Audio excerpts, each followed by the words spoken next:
CPI party ఈ కత్తార్లపల్లి Bengaluru road 5 ఏళ్లుగా YSRC ప్రభుత్వం వదిలేసింది.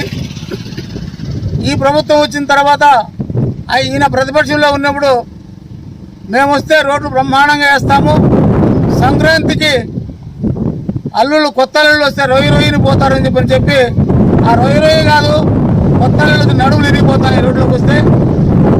ఈరోజు 7 సంవత్సరాలైంది, ఈ రోడ్డు పూర్తి కాలేదు.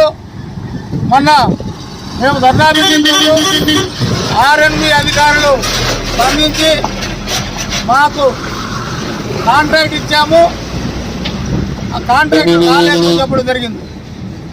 మళ్ళీ ఫోన్ చేసి అడిగితే కాంట్రాక్ట్కి కారు రేటు పెరిగిపోయిందంట, రాలేదు, దగ్గరలో వేస్తామన్నారు. వీళ్ళు చేస్తారా సస్తారా వేరే కథ. ప్రజల్ని మర్చిపోయినారు. ప్రజలందరూ కూడా ట్యాక్సులు కడతా ఉన్నారు, అన్ని బండ్లకి ట్యాక్స్ కడతా ఉన్నారు. ట్యాక్స్ కట్టి ప్రజలకి మాది అస్తవ్యస్తంగా ఉంటే, ఈరోజు ప్రజలు ఇబ్బంది పడతా ఉంటే ప్రభుత్వానికి నిమ్మకు నీరెత్తినట్టుగా మీరు 2 ఏళ్ల సంబరాలు చేసుకుంటా ఉన్నారు. అభివృద్ధి చేసినాము, మా అందం చూడండి, రోడ్లు చూడండి, మా అందాన్ని చూడండి చెప్పి సంబరాలు చేసుకుంటా ఉన్నారు.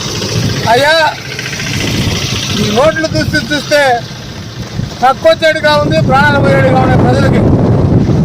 ఇది ఒక వారం లోపల వేయకపోతే ఇదే మంగళవారం రోజు సిపిఐ పార్టీ అన్ని సంఘాలని కూడగట్టుకొని నిరాహార దీక్ష చేయడానికి కూడా సిద్ధపడతా